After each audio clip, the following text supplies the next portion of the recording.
एक उल्कापिंड चंद्रमा से टकराया, लेकिन कोई बड़ा धमाका नहीं हुआ, बल्कि वहां एक प्यारा सा चंद्रमा बेबी जन्मा। उसने पहली बार अपनी आंखें खोली और उसे पृथ्वी दिखी, जो उपग्रहों से घिरी थी और बेहद सुंदर लग रही थी। उसी पल उसके मन में पृथ्वी जाने की एक गहरी इच्छा जागी। सालों बीत गए, वह बड़ा हुआ, लेकिन अब भी चंद्रमा पर ही था। फिर भी उसने हार नहीं मानी और उम्मीद बनाए रखी कि एक दिन वह अपने सपनों की पृथ्वी पर पहुंच सकेगा। वह दूर से ही पृथ्वी को अपने हाथों से गले लगाना और चूमना चाहता था। फिर एक रात वह सो गया, लेकिन जब सुबह हुई तो उसने एक अजीब चीज देखी। यह एक अंतरिक्ष यान था।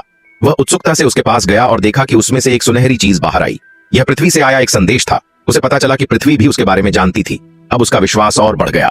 उसने चंद्रमा की सतह पर ऐसा कुछ बनाने का सोचा जिसे पृथ्वी से देखा जा सके।